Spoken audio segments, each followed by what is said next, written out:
एक व्यक्ति था, उसके 3 मित्र थे। एक मित्र ऐसा था जो सदैव साथ देता था, एक पल एक क्षण भी बिछुड़ता नहीं था। दूसरा मित्र ऐसा था जो सुबह शाम मिलता। तीसरा मित्र ऐसा था जो बहुत दिनों में जब तब मिलता था। एक दिन कुछ ऐसा हुआ कि उस व्यक्ति को अदालत में जाना था किसी कारणवश और किसी को गवाह बनाकर। अब वह व्यक्ति अपने सबसे पहले अपने उस मित्र के पास गया जो सदैव उसका साथ देता था और बोला, मित्र, क्या तुम मेरे साथ अदालत में गवाह बनकर चल सकते हो?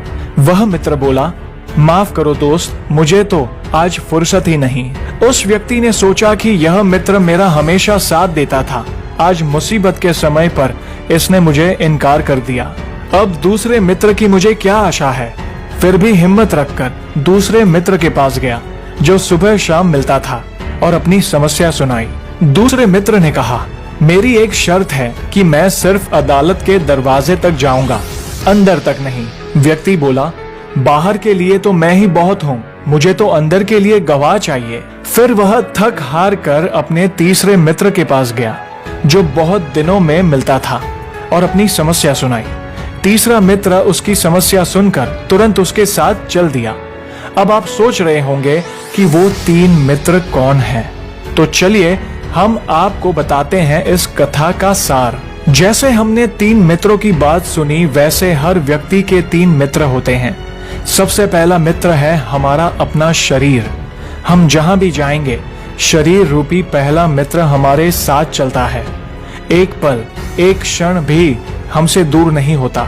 दूसरा मित्र है शरीर के संबंधी, जैसे माता पिता, भाई बहन, मामा चाचा इत्यादि, जिनके साथ रहते हैं, जो सुबह दोपहर शाम मिलते हैं। और तीसरा मित्र है हमारे कर्म, जो सदा ही साथ जाते हैं। अब आप सोचिए कि आत्मा जब शरीर छोड़कर धर्मराज की अदालत में जाती है, उस समय शरीर रूपी पहला मित्र एक कदम भी आगे चलकर साथ नहीं देता, जैसे कि उस पहले मित्र ने साथ नहीं दिया।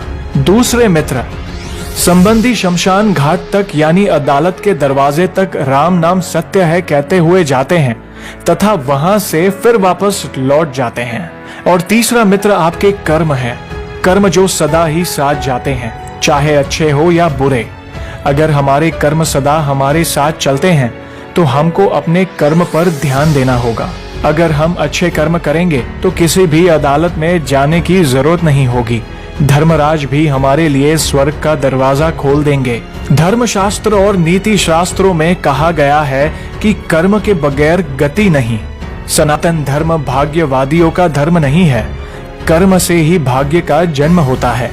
वेद, उपनिषद और गीता तीनों ही कर्म को कर्तव्य मानते हुए इसके महत्व को बताते हैं। यही पुरुषार्थ है। श्रेष्ठ और निरंतर कर्म किए जाने या सही दिशा में सक्रिय बने रहने से ही पुरुषार्थ फलित होता है। वेदों में कहा गया है कि समय तुमको बदले, इससे पूर्व तुम ही स्वयं या समय को बदल लो। यही कर्म का मूल सिद्धांत है, अन्यथा फिर तुम्हें प्रकृति या दूसरों के अनुसार ही जीवन जीना होगा।